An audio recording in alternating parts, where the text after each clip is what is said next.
Alright, as you can see, behind me is my neighborhood. I can't really, well, I can see it now, never mind. But doesn't look too good.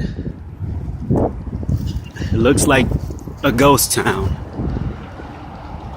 And this is what I'm used to seeing every day, all day. Neighborhoods that look like this. It's sad to say because this neighborhood used to be so fucking beautiful when I was younger. Okay, let me break it down for you. I was born on the Canadian Bridge. Technically, I'm a dual citizen, but they wrote up my birth certificate at Grosse Pointe Hospital and whatnot. And then my mother moved us to Alabama. We stayed there till I was about 2 or 3. Moved back to Michigan. I lived over off of Jefferson. Oh, Al Keeblan Center. I went here. I learned martial arts from here. African martial arts is called Al Kibudo. Used to be a school right there in that big lot, and in this one. But after we came back from Alabama, we lived off of Jefferson near Grosse Pointe on a street called East Lawn. And then my brother set the garbage can on fire. He was a kid, so he didn't know any better. Experimentation with fire, blah, blah, blah. And it set the whole house on fire, chain reaction. So my mom bought the house that we're living in now, and we've been here since. So I remember how the neighborhood looked just growing up in the neighborhood. And it was a beautiful neighborhood. It was lots of houses. The community stuck together. Even though it's not many of us left here now, we all still stick together. But the community was really tight.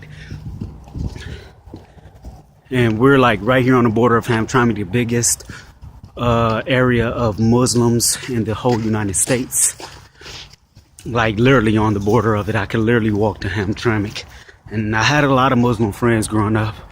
Don't have as many now because a lot of them stay to themselves, and the ones that I did have, they all moved away to places like California and Florida. But over the years, more and more people got bought out of their houses and moved away, stuff like that. What to say about that, I don't know. They accepted the money, and the people who own the lots, own the houses now, tore them down, well, abandoned them first so people wouldn't think about buying them or renting them out. Tore them down and started creating empty lots and stuff like that. Dangerous areas. Or they'd burn them for the insurance money and sell the house back to the city, which created an empty house that somebody could easily hide in. There's been a few bodies found in houses over here. I can't say a few, it was about 13 over the years.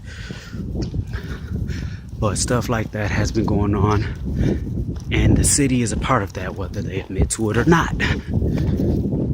This building right here is actually a boys' home, or should I say a penitentiary for young male teens who commit crimes. I haven't seen anybody in there for the last year or 2, but it used to be really active. And not because they committed like big crimes like murder and stuff like that, like small things like having weed on them, petty theft, drinking underage.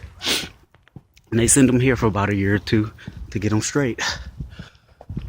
He used to have a really nice old school Pontiac Pacifica and a Bel Air.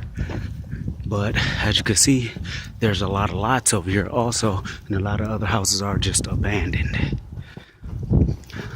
This is all due to them wanting Detroit back, to turn it back into the suburbs. And the thing is, before it wasn't really the suburbs, this was a Jewish city. And the Jews aren't the ones who are really buying it back.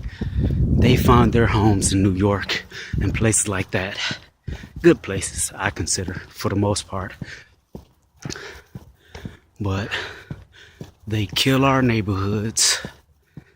And they're not just doing it to Detroit, they're also doing it to Hamtramck. They kill our neighborhoods so they can come in and repave them and rebuild for them. And it seems like they're only doing this to neighborhoods with POCs. And if you don't know what POC is, it's a person of color. And I don't mean just blacks. I mean blacks, Mexicans, Native Americans, Middle Easterners, whether you're considered white by the dictionary or not. You're still somebody who's not an English son, I guess you could say. It was about 3-4 houses right there. And an apartment building right here. 2 houses right there, 2 beautiful houses. And if you look down to where this car is about to stop at, that street down there, if you make a left or a right, literally has no houses anymore. There were at least 16 houses over there. That's actually would have been that factory. If you can see it in the background, that white thing that looks like a wall, that's the factory they just got done building. And this is my block where this brown building's at. So you can see what I mean, what they're doing to these neighborhoods. And you think it's the people that's doing it. It's really not. It's really not. Some of them are cases where a few of the citizens are doing it, but the companies who own these areas are the ones who are doing it. They buy the houses, set them on fire, abandon them, or just let them go to shambles or whatnot, then knock them down. And once they acquire the rest of the houses in this neighborhood like they did back there, they build factories. Or they just build a lot of townhouses or actual houses that they sell for ridiculously high prices in neighborhoods where they're raising the taxes to tax the rest of the people out.